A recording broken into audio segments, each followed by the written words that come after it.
This is Beyond with Heather Tesch, where we examine near-death experiences and life itself, hopefully making this life a little better. Hello everyone, thank you once again for joining us. My guest today is Christa Marie. Christa, it is so nice to have you here. Thank you. Thank you so much for having me.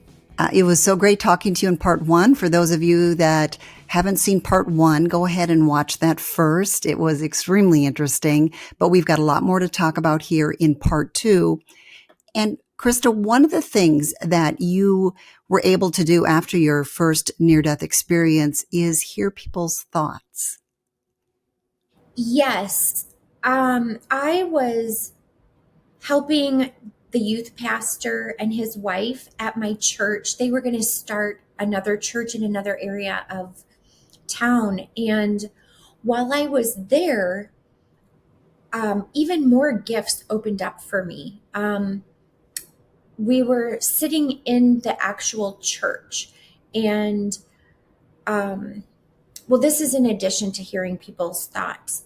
While I was sitting there, I just started sobbing, and it was like I had so many tears. It was like somebody just poured a bucket of water over my face and just kept pouring this water. And the youth pastor, he said, "Christa, are you okay?" And I said, "I don't know what's happening. These aren't my tears." Because I didn't feel like I wasn't experiencing anything. There was like something else was going on, but I couldn't quite put it together.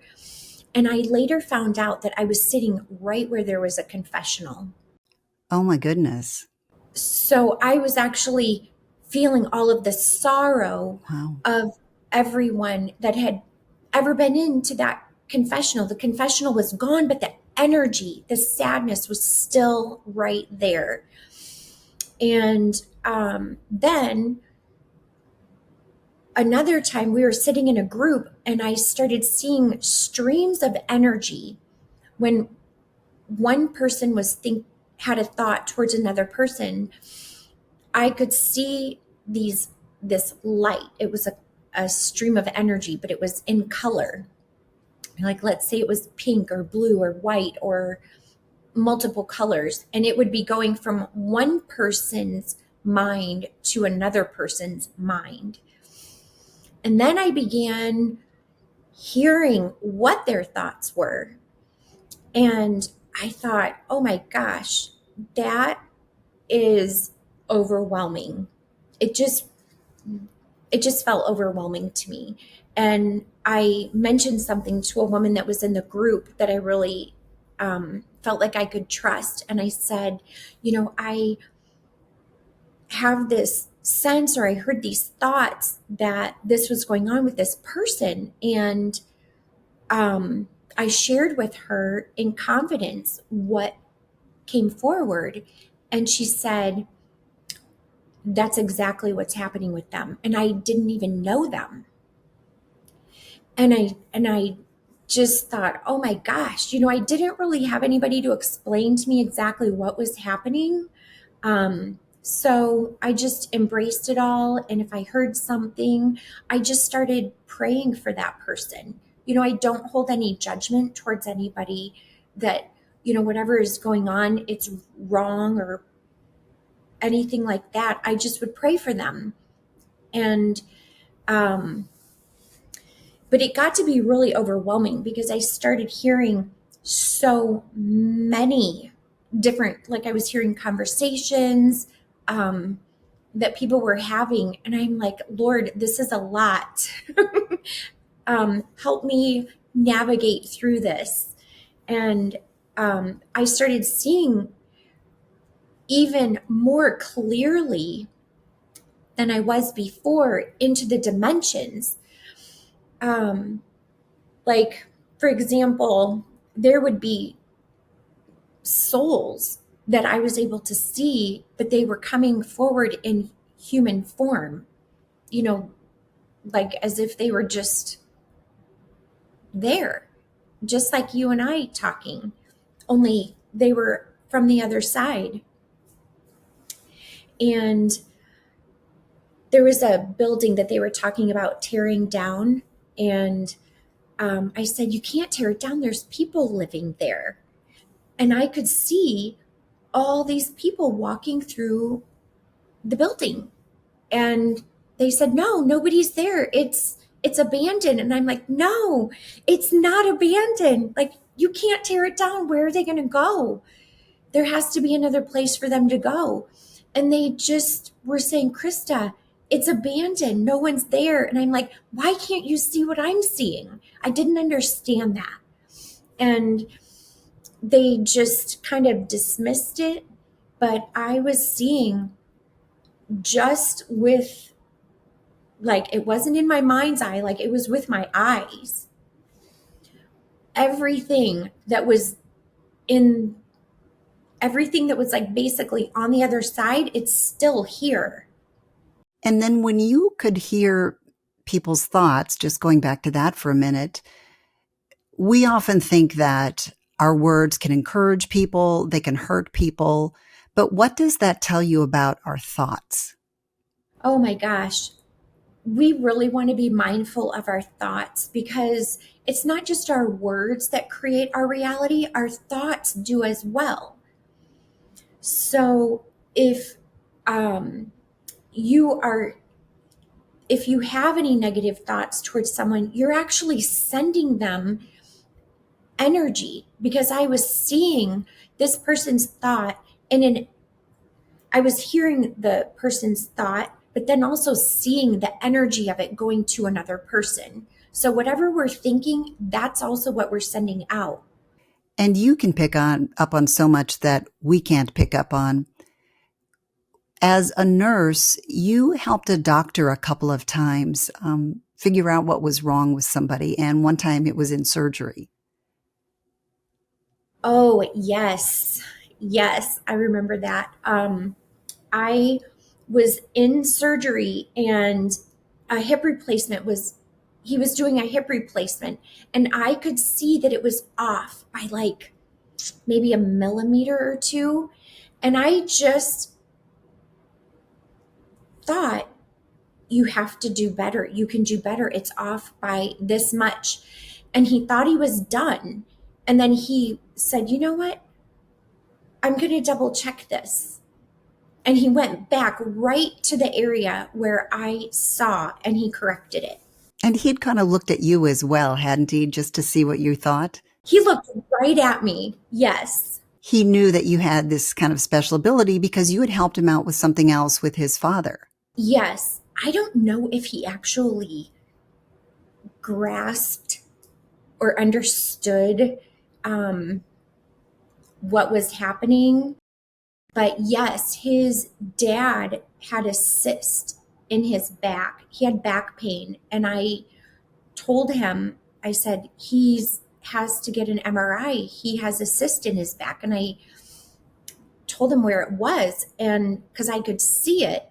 And his brother was a neurosurgeon, and he did the MRI, and he came back to me. He said he didn't see anything. And I said, look again, it's there.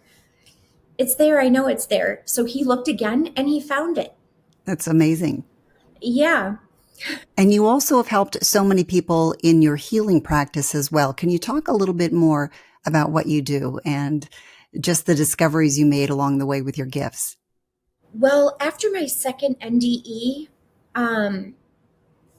there was a woman that had reached out to me from Minnesota, and she had heard of the AccuScope MyoPulse and asked me if I had ever used the machines remotely. And I said no. But then all of a sudden, I look up and I'm in a downpour of light. There were these beautiful iridescent light particles. They just poured into me. And all of a sudden, I knew how to help her remotely. And I also knew how to heal anybody anywhere in the world, no matter what it was that they had. It was just all downloaded into me. So I did a healing on her with the machines remotely. And it was as if I also have the gift of remote viewing. And I remember she was saying, "Oh, my head hurts." And I said, "Well, you're laying on the floor, so just put a pillow under your head." And she's like, "Oh my gosh, that's exactly what I'm doing." So that came forward even stronger as well, with the remote viewing. I had that before, after the first NDE.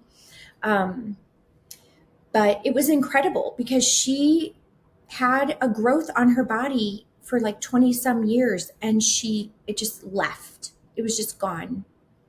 So I started experimenting with that. I called a couple people that I knew and I said, "Oh my gosh, this is amazing. Like, do you have any pain?" And I said, "Because I just want to try something." And I would get this visual, and then all of a sudden their pain was gone.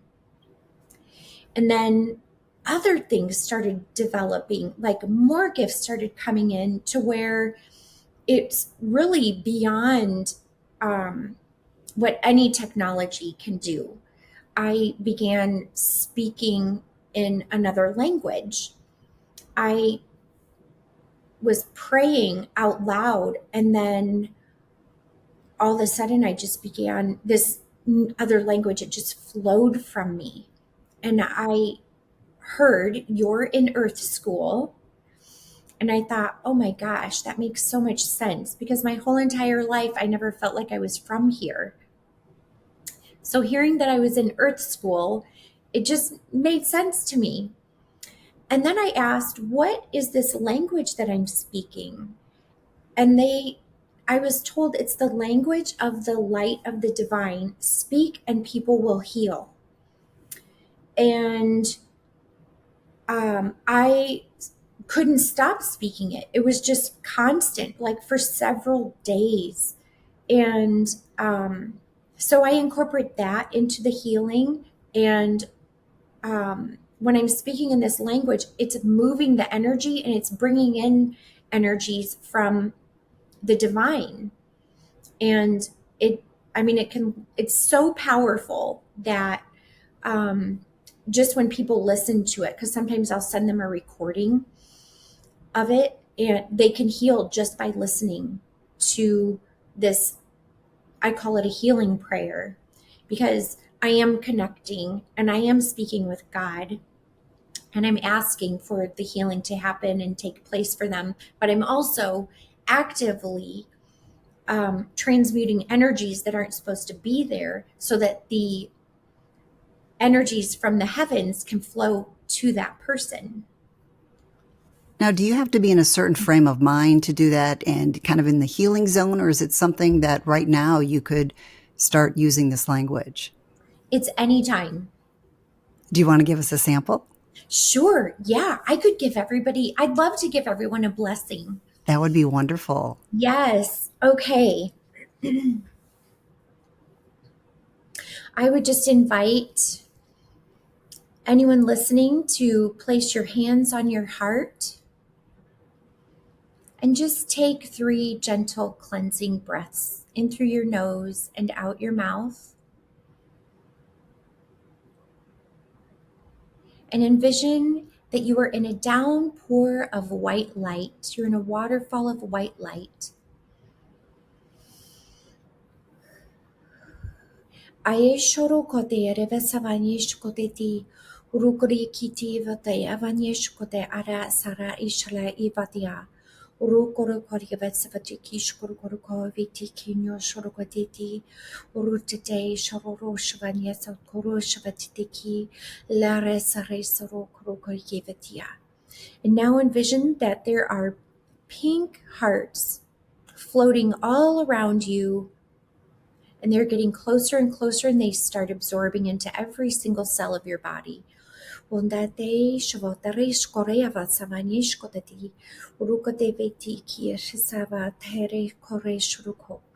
Urvatitiki unyotoru shoreki fatierekiti. Urshala arisare saraki otorishvatituko. Urza satanya sarevishvarire kare sareki otrokariavati. Rushalari savanishkotete kiete kiete ergoniata. Aijaninio sototo rushuvati erevesvatia. Urisare shalere kiotrokorike vatiti kiro rushulor orodinia tiki. Uritete sharabasavati erko rushuruko. Ivaniatara arisare kiotariniata. Urishalere kivotiti shuruko rushunokotiti ki. Ivania shuloro otenia dietiara kavatia. And then breathe out.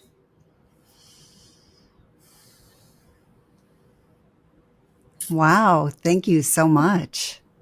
What a gift to everybody listening. Thank you. And I will say that I know somebody who has worked with you, and they were so impressed just by the turnaround in their life and the things that you were able to accomplish with some healing for them. So I do know that people have had a lot of success with your healing, and hopefully somebody listening right now is going to feel some of that. Oh, yes. Thank you. I Thank have you. goosebumps right now. I have goosebumps. Thank you so much. I want to go back also to your second near-death experience. In your second near-death experience, it was after that, correct, that you gained this language? Yes. Yes. So tell us about that. Oh my goodness. So many things happened after the second NDE. It was really incredible. Even though like there was a tremendous amount of healing that I had to do physically, I went to this labyrinth, and a labyrinth is one way, and you walk in one way and you walk out the other. And when you get to the center, you leave everything there, whatever you're praying for, what your worries, anything. You just get to the center and then you just give it to God. And I walked the labyrinth 3 times. And at the end, I looked up and Jesus was there in human form. Only his face was light. Was this in your mind, or was this actually physically in front of you? Physically in front of me. Yes, it was absolutely incredible. And where was this labyrinth that you walked? In Phoenix. So somebody else could go there and walk it as well. Yes, yes. Oh my gosh, it's amazing. The first time I went there, as soon as I walked, I think I had 1 foot in, and I heard "You're on holy ground." And then I went to the labyrinth, which is right behind, it's behind the Franciscan Center on Lincoln Road in Phoenix. And when Jesus appeared to me, his face was light. It was bright white light. And then there was gold light around it. And his body was in human form, and he was in this really beautiful white robe. And he was hovering maybe 3 feet above ground. And when I saw him, everything just disappeared. It was very, oh my gosh, just so peaceful. And there was so much love. And there was this stillness. I was just in this complete state of peace and stillness. And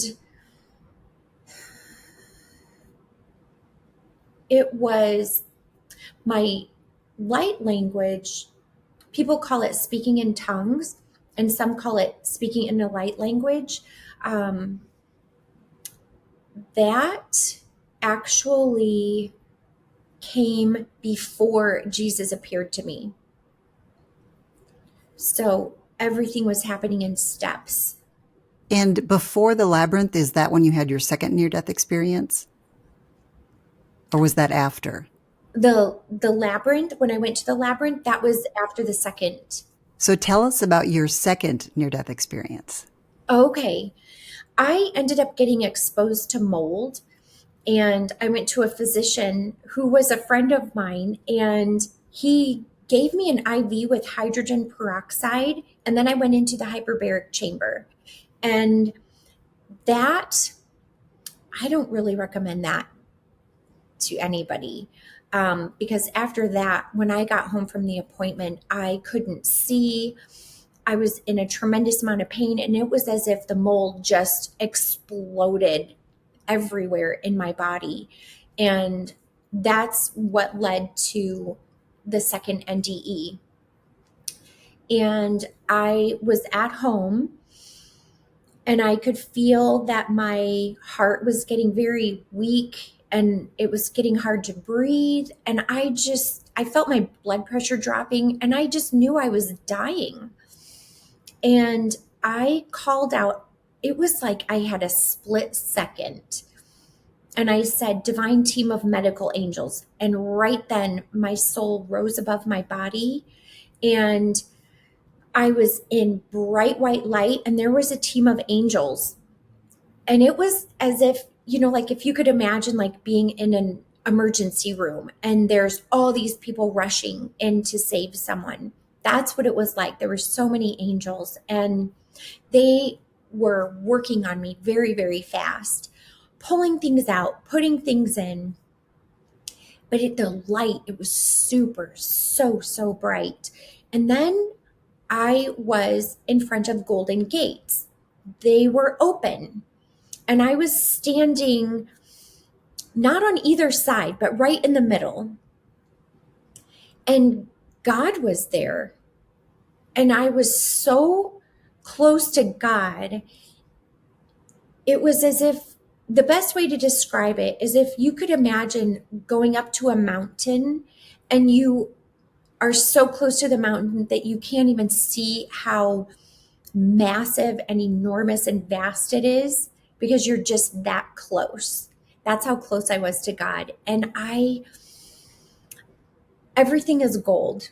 It was gold, and it was beautiful and wonderful. And God said to me, because I considered staying, and I'm looking, and God says, "It's a mess down there."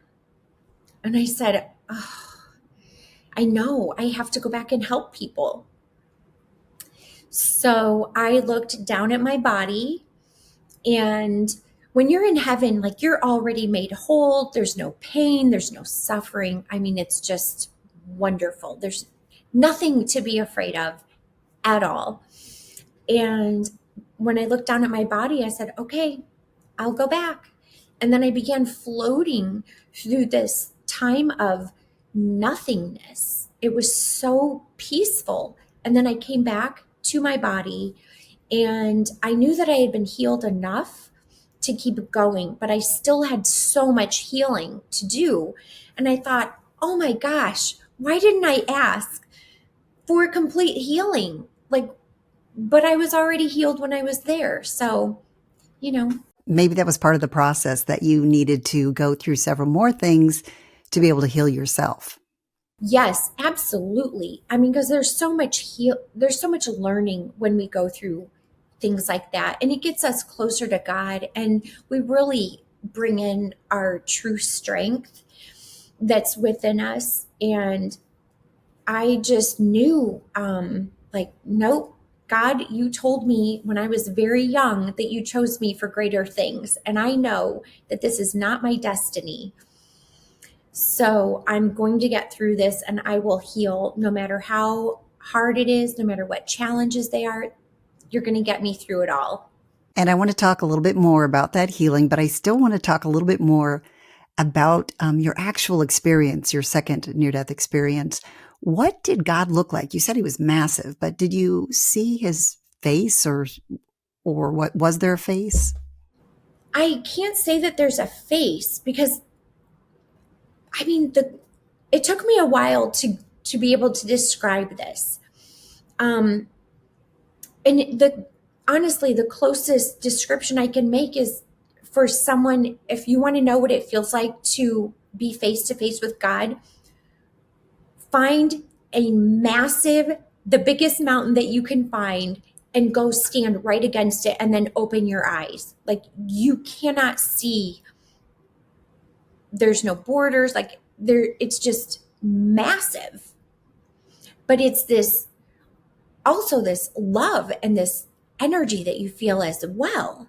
Like, you're safe and you're loved and everything is okay. That's there too. And it was interesting because he said it's a real mess down there. Mm-hmm. Was that a reference to anything in particular or just in general? It was just a global statement of everything that's going on down here on earth. The judgment, the anger, the unforgiveness. And that's one thing that you really learned, when you lost your memory and then having gone through near-death experiences, you were able to lose that judgment. Can you talk a little bit more about that? Oh my gosh. Yes. That when I lost my memory, and even when I got my memory back, I still was free of that judgment. And everything made sense to me in the second NDE. It was like I was able to put the puzzle piece together. So the first NDE, it basically gave me a reference.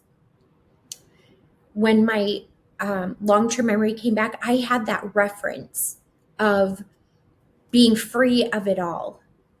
And I wanted to get myself back to that place of being free of it all. Because when you get your memory back, you get everything, the trauma, all of that. And I thought, no, I have a reference. I want to go right back to that, to where it's just all gone. So I started on my healing journey when I got my long-term memory back. And then when I had my second NDE, it all just made sense with all of the gifts that were coming forward. Like, the wisdom downloaded and the gifts were downloaded into me to help people get themselves to that place to where they can be free of it all. And when people go to you for healing, are these some of the things that you work on? I work with people on every level. Our body stores everything. I work with them clearing past lives, stuff from this lifetime, any of the traumas that they're carrying. And some people, they heal in layers and some heal instantly. It really all depends on where that person's at in their journey. And they kind of need to open up a little bit, even if not out loud, but to themselves, don't they, to kind of look back at some things? Yeah, it takes surrendering and allowing things to come forward.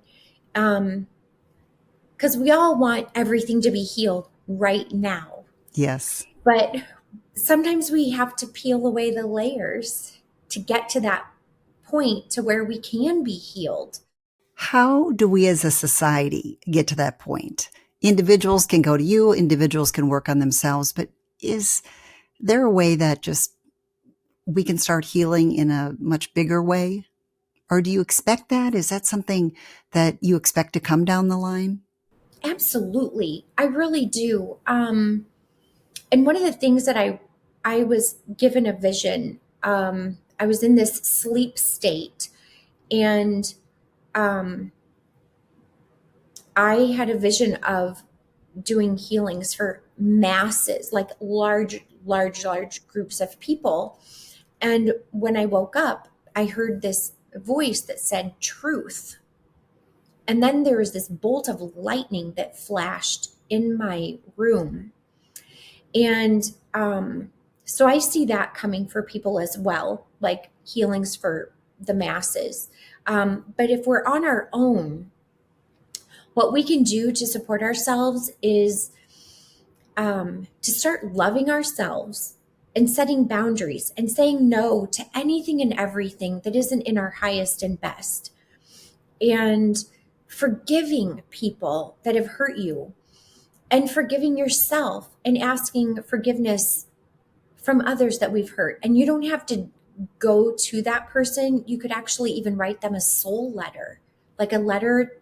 Envision that you're writing it, or imagine that you're writing it to their soul, because that forgiveness is really, really big. And when we don't forgive, there's separation. And realizing, really, we're all one. It doesn't matter, what color you are. We are all one. We all came from the same love and light. God created each and every one of us.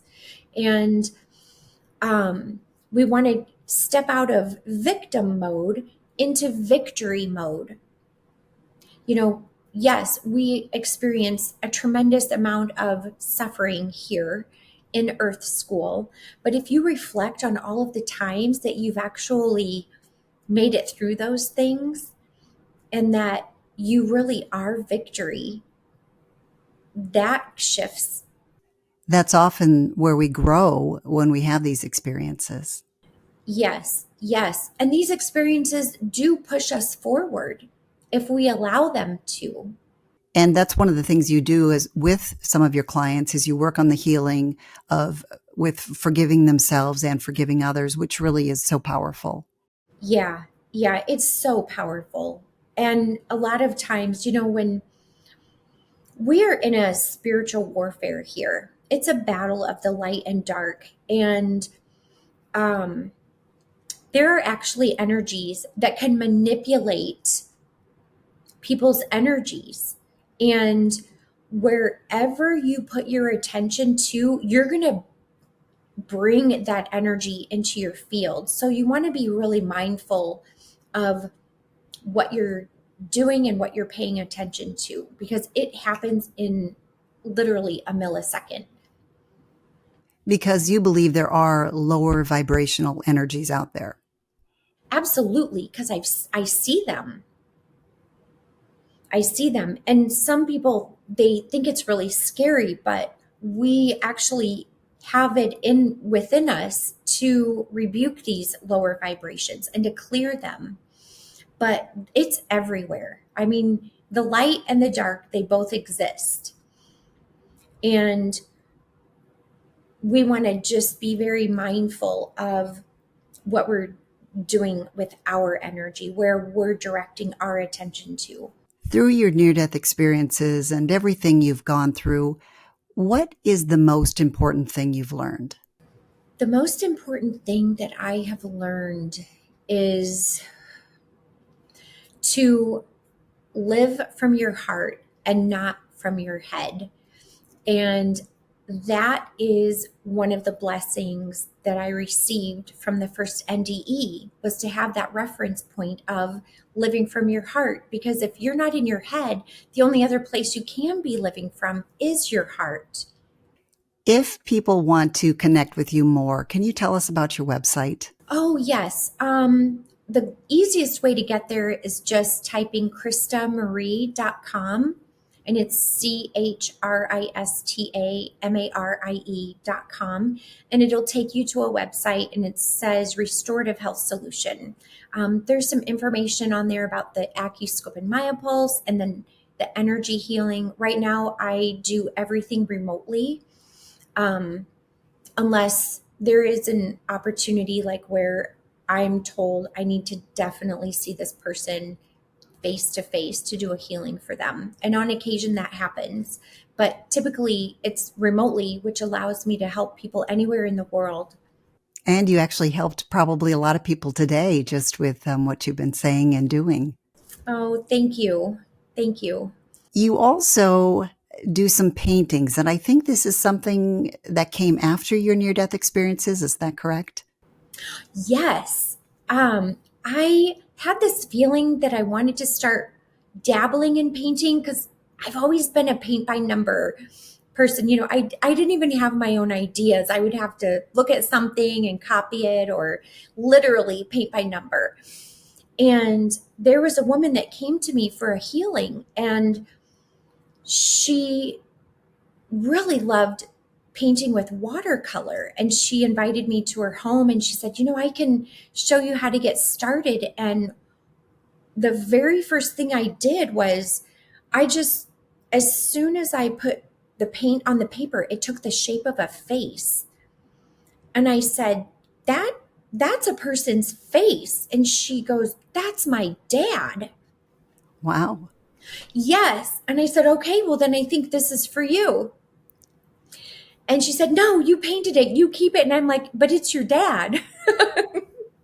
It's your dad. And so I just came back home and I bought some paints, off of Amazon and some paper. And it only takes me 60 seconds to paint something because I feel these energies. They start to flow through me and angels appear, people's faces appear.